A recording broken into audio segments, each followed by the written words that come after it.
Alors, avec Lucie, on préfère être honnête avec toi directement. On n'a absolument pas envie que tu aies un de ces 5 points qu'on va te présenter dans cette vidéo. Parce que si tu as un de ces 5 points qu'on te présente dans cette vidéo, ça veut dire qu'avec ton ex, c'est définitivement terminé. Et nous, c'est pas ce qu'on te souhaite. Aujourd'hui, du coup, bonjour à toi. On est avec Lucie dans ce nouveau podcast. Comment ça va, Lucie? Ça va bien, et toi?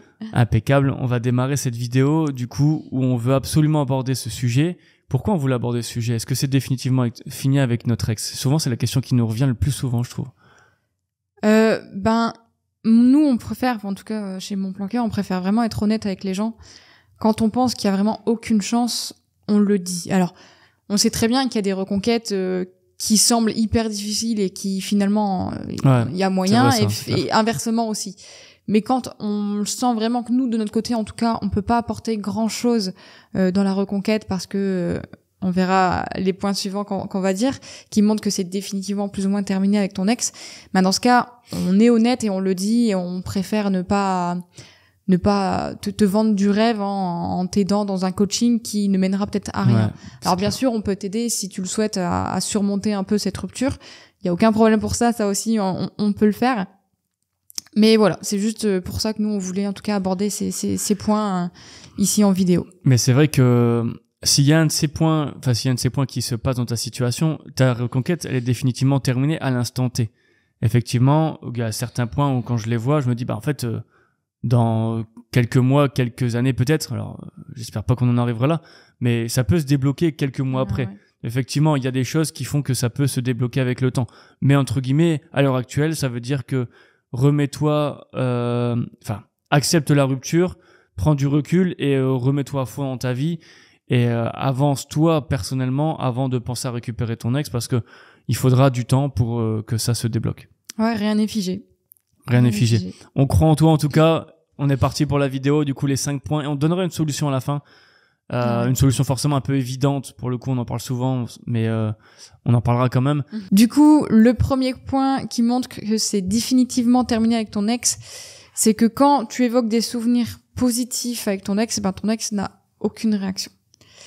Ça montre que ton ex, il est devenu plus ou moins indifférent à ce que tu peux lui raconter, et encore plus quand c'est des souvenirs pourtant positifs, des souvenirs que lui aussi a appréciés. Donc si il ne présente vraiment aucune émotion, même pas du dégoût, parce que le dégoût ça reste une émotion, c'est qu'il est indifférent. Et quand il est vraiment indifférent, là c'est vraiment que c'est plus ou moins terminé avec ton ex, quoi. Ouais, ça veut dire qu'il est clairement passé à autre chose. Si ton ex s'en fout quand tu lui envoies des photos de vacances ou des photos par exemple d'un moment où vous avez passé ensemble qui était super, admettons vous étiez partis à New York, vous avez pris une photo ensemble, et si ton ex n'a aucune réaction et s'en fout complètement, effectivement c'est compliqué, hein, c'est très compliqué. Et dans ces moments-là, ça veut dire que ton ex est passé à autre chose. C'est un des cas les plus compliqués, parce que si ton ex n'a pas de réaction par rapport à tes souvenirs, c'est que même avec le temps, je suis même pas sûr que ça puisse vraiment fonctionner. On préfère être honnête avec toi, comme on l'a dit. On n'est pas là pour vendre du rêve ni quoi que ce soit. Il y a des situations où c'est pas possible. Et celle-ci, ça en fait vraiment partie, quoi. C'est vraiment terminé avec ton ex si il y a cette situation-là, quoi. Ouais, parce que du coup, ça veut dire que ton ex, il te voit plus forcément comme quelqu'un de négatif, mais il te voit pas non plus comme quelqu'un de positif. Ouais. Il est vraiment neutre sur toi, et c'est plus compliqué après de redémarrer quelque chose quand t'es à ce stade-ci, quoi. Ouais, parce qu'en fait, t'as eu des sentiments pour cette personne, et en fait, maintenant, t'en as plus du tout. Et c'est quelqu'un d'anodin, en fait, d'ordinaire. Donc il s'en fout un peu. Donc c'est vrai que c'est le moment, ça va être assez triste cette vidéo, mais on n'a pas forcément le choix. On pourrait dire d'autres trucs, mais non, nous on va aller à l'essentiel et dire la vérité là-dessus.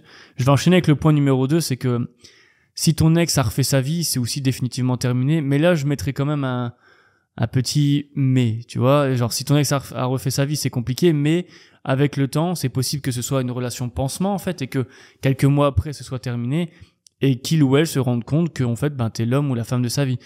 Donc, tu vois, une situation comme ça, c'est terminé à l'instant T, mais ça peut quand même repartir par la suite. Tu vois, il y a quand même des points positifs dans cette vidéo. Ouais, c'est pour ça que moi, j'ai bien aimé dire, rien n'est figé, quoi qu'il arrive. Rien n'est figé, ouais. C'est possible qu'à l'instant T, ton ex ne réagit pas du tout à tes souvenirs positifs, et que dans 2-3 mois, quand il y aura un peu plus d'échanges peut-être entre vous, qu'il y aura peut-être une reprise de complicité. Dans ce cas, peut-être que ça peut changer. Vraiment, pour le coup, rien n'est figé, mais si à l'instant T, c'est comme ça, là, il vaut mieux que tu te concentres plus sur toi que sur la reconquête, quoi. Mais il y a même, je dirais même que si ton ex a refait sa vie, effectivement, dans une relation pansement ou quoi, peut-être que toi, actuellement, tu fais les mauvaises choses, peut-être que tu fais pas un bon silence radio, peut-être que tu fais pas de bonnes techniques, etc. Et du coup, peut-être que tu bombardes ton ex de SMS tout le temps, du coup, ton ex, il se conforte dans sa relation pansement, alors que si tu faisais une autre technique qui était plus adaptée à ce que ton ex a besoin, donc si ton ex a besoin d'avoir du recul et d'être un peu tranquille, ben peut-être que là, à ce moment-là, si tu utilises les bonnes techniques, les bonnes stratégies, ben tu feras réagir ton ex et ton ex se rendra compte que la relation pansement, ça vaut que dalle pour lui ou pour elle, et que ben en fait, il va revenir ou elle va revenir vers toi, quoi. Ah bah complètement.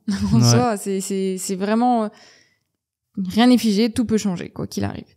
Je vais aller au troisième point du coup qui est que si il y a plus d'accord entre vous, il y a que des désaccords tout le temps, vous vous disputez tout le temps, et que même dans vos objectifs de vie, même dans que ce soit politique, même pour des petites choses quotidiennes, de la vie quotidienne, vous n'êtes plus du tout raccord. Là aussi, c'est que ça montre qu'avec ton ex, vous n'êtes plus du tout sur la même longueur d'onde, que vous avez pris des chemins complètement différents, et ça peut être encore plus compliqué pour toi de récupérer ton ex, quoi.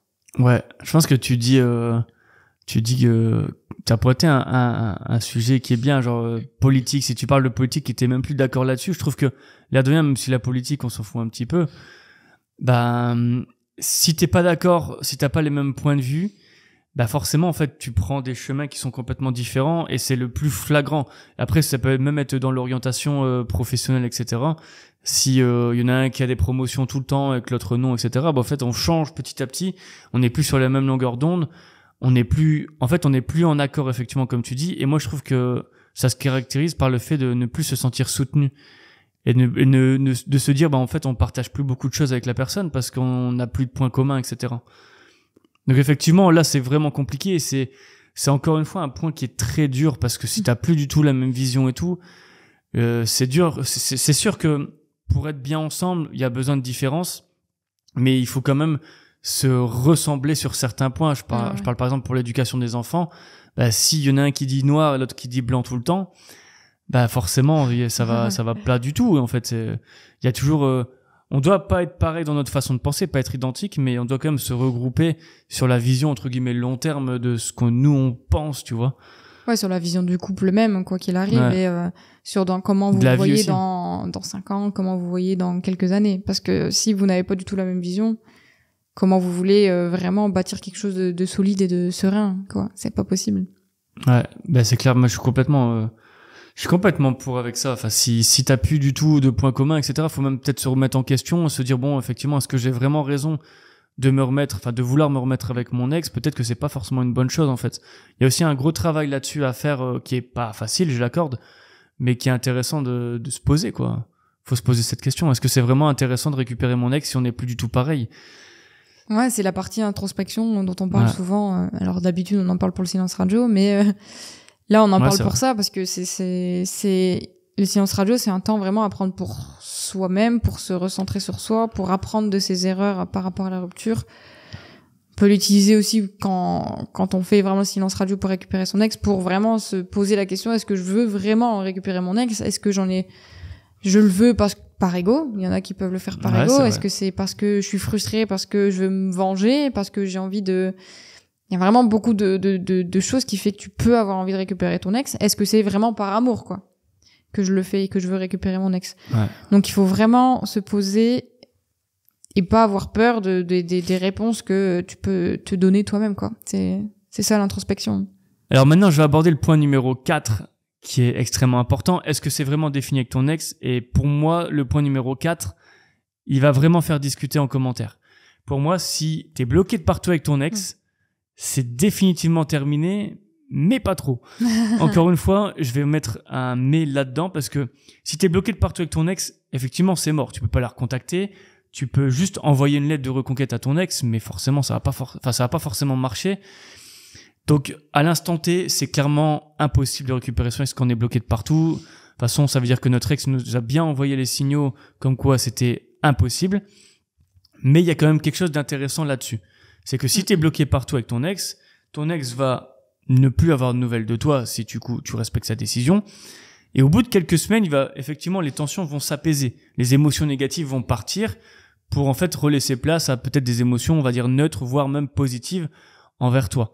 C'est-à-dire que si vous avez vécu, admettons, 2 ans ensemble et que ton ex en avait eu marre, vous êtes disputés, etc., et t'as bloqué de partout, bah même si tu respectes sa décision, bah au bout de 2-3 semaines, 4 semaines, bah ton ex va peut-être dire bon c'est bon, je vais arrêter de le bloquer.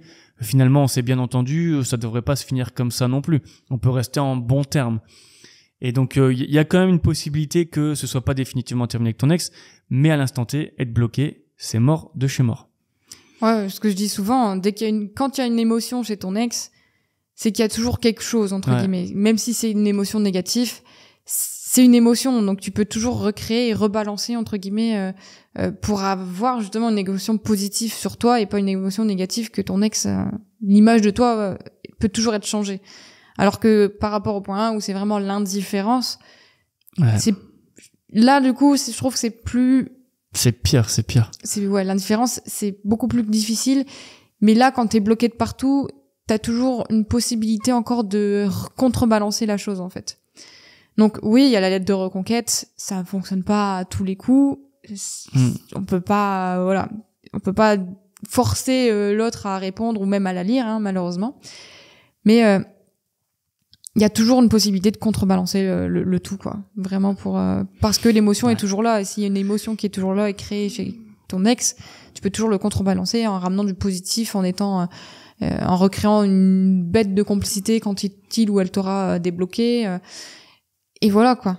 Mais c'est ça, c'est vraiment, je pense que t'as tout dit là-dessus. Si t'as des émotions, enfin, si ton ex a encore des émotions pour toi, négatives, c'est pas grave.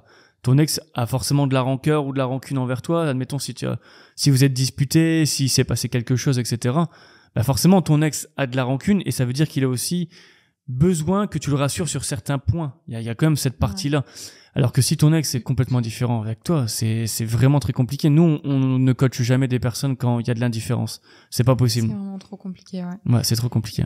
Et du coup, je vais peut-être revenir aussi sur un des points importants de la reconquête, c'est d'avoir un bon timing. Là, du coup, si ton ex t'a bloqué, c'est pas du tout le bon timing de te lancer dans la reconquête. T'es bloqué, tu peux pas faire grand-chose. Il faut attendre un petit peu que les choses se tassent, que les émotions redescendent, en tout cas les émotions négatives, que ce soit la colère ou la rancune ou la rancœur. Et là, après, on pourra peut-être du coup faire quelque chose et tenter une approche, en tout cas pour récupérer ton ex. Mais là, à l'instant T, quand t'es bloqué de partout, que ce soit sur les réseaux ou même ton numéro de téléphone, ça n'aidera pas du tout, quoi. Ouais, c'est clair.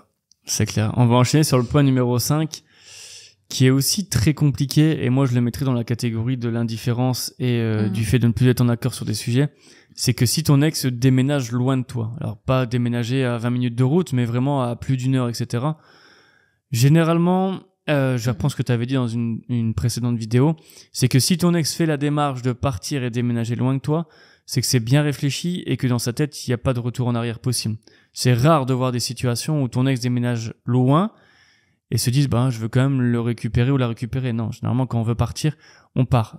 Peut-être que c'est pour une raison donc sentimentale entre vous, où il a envie de partir et refaire sa vie ailleurs, à 1 heure de route, à 5 heures de route, peu importe, dans un autre pays, c'est aussi faisable. Soit c'est professionnel, et là, peut-être que au final, ça peut vous rapprocher, mais c'est quand même très compliqué. Parce que après avoir récupéré son ex à distance, c'est dur quand même. C'est très dur. Ouais, c'est pas les reconquêtes les plus faciles, la distance. Mais la distance avec le silence radio, où on peut faire du push and pull, c'est vraiment hyper plus complexe que quand vous êtes encore dans la même région ou autre. Là, pour le coup, c'est vraiment plus... Il y a ce côté... Alors si t'es, admettons, à l'opposé, si t'es à 5 heures de route, tu peux pas te voir facilement. Même les week-ends, faire 2h30 de route chacun, par exemple, pour se voir, c'est compliqué. Il y a quand même un certain manque qui peut être installé avec le déménagement, c'est sûr. Mais je trouve que sur le long terme, c'est très compliqué. De recréer une vie sur le long terme, alors que l'autre a déménagé, c'est vraiment très très compliqué. Alors bien sûr, il y a des couples avec qui ça fonctionne, quand ils sont loin. Il y en a qui habitent chacun dans leur appartement et qui veulent pas du tout emménager ensemble parce que ça se passe très bien comme ça. Donc on n'a aucun jugement sur ça, mais en tout cas pour récupérer quelqu'un dans cette situation-là où il y a eu un déménagement assez loin, c'est vraiment beaucoup plus compliqué. Donc là, c'est limite, on te conseillerait quand même plus de tourner la page et passer à autre chose, quoi. Ouais, c'est clair, c'est clair. On va passer au point numéro 6, c'est la solution. Si t'as un des points là qui s'est présenté, ça veut dire que ta situation à l'instant T est terminée avec ton ex. Nous, ce qu'on te propose, c'est de faire un silence radio. Alors, tu en entends certainement partout parler et on en parle extrêmement dans les vidéos parce que c'est ultra important. Le silence radio, on va l'expliquer un petit peu. C'est une période de non-contact pendant quelques semaines, environ 21 jours en moyenne. Ça peut être plus long, plus court, ça dépend des situations. Mais là, en l'occurrence, si tu as un point ici, c'est beaucoup plus long. Prends ce silence radio comme quelque chose qui peut t'aider, toi, personnellement, à prendre du recul, à accepter la rupture et aller de l'avant simplement, tu vois. Ouais, c'est ça. Et que tu te mettes en priorité, toi, pour... En fait, c'est comme si tu tournais un petit peu la page, tu fermais la porte, en tout cas, à ton ex. Ouais, c'est ça. Mais qu'il y a toujours un petit bâillement, tu vois, au niveau de la porte. Tu dis, bon, pourquoi pas, si un jour... Et si un jour, du coup, ton ex te recontactera... tu pourras dans ce cas adopter les bonnes réactions, savoir quoi faire, parce que du coup tu auras vraiment fait ce travail d'introspection sur ta relation, sur ce que ton ex t'a dit au moment de la rupture, sur les raisons du coup de la rupture, et toi tu seras devenu une meilleure personne qu'avant, parce que tu as appris du coup des erreurs, et du coup tu feras plus les mêmes erreurs. C'est Einstein, je crois que c'est Einstein qui disait refaire toujours les mêmes erreurs, c'est être fou en fait. Ouais. Bah là c'est la folie. Ça représente la folie.